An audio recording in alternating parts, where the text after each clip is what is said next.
Hello and welcome.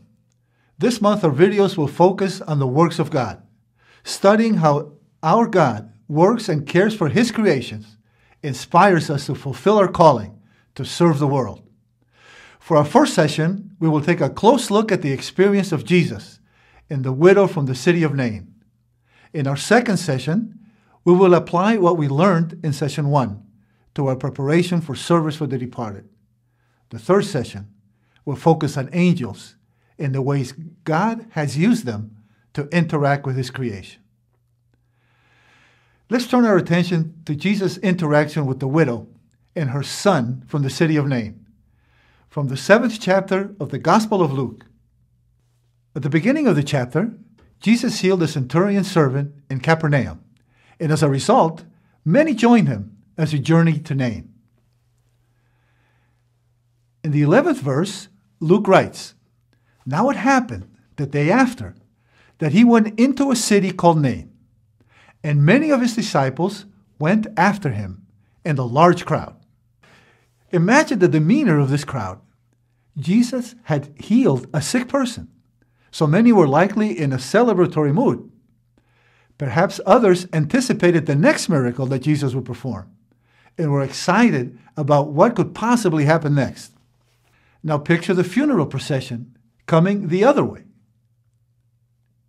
Luke writes in verse 12, "And when he came near the gate of the city, behold, a dead man was being carried out, the only son of his mother, and she was a widow, and a large crowd from the city was with her." This woman faced a world that was unfavorable for widows without a son. She was sad not only about the loss of her son, but about the prospects of her future, and the grief-stricken crowd accompanying her probably saw no way to ease her pain. So two completely different groups of people close in on each other, and a number of possibilities arise for how they will interact. Luke writes, "When the Lord saw her, he had compassion on her and said to her, 'Do not weep.' Then he came and touched the open coffin, and those who carried him stood still. And he said, 'Young man, I say to you, arise.' So he who was dead sat up and began to speak, and he presented him to his mother." Jesus didn't wait for the procession to pass, but he jumped in and addressed the grieving mother, letting his compassion drive his actions. Then he greets the woman with the words, "Do not weep." Perhaps you've comforted a grieving person with the same words as Jesus. What could motivate someone to tell a grieving person not to cry? We may be trying to encourage them to pulling themselves together. We could be compensating for our own vulnerability. Everything Jesus said and did was with purpose, and he used these words with purpose. Jesus directed these words towards the mother. His words were meant to bring comfort and hope in anticipation of the power he was about to demonstrate. He told her not to cry because he was about to do something extraordinary.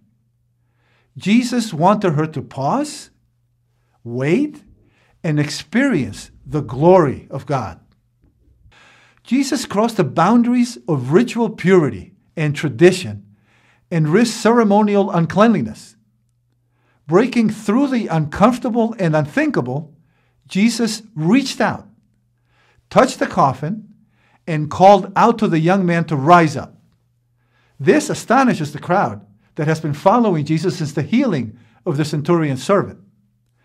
Then when the young man arose, Jesus gave him back to his mother and restored their relationship.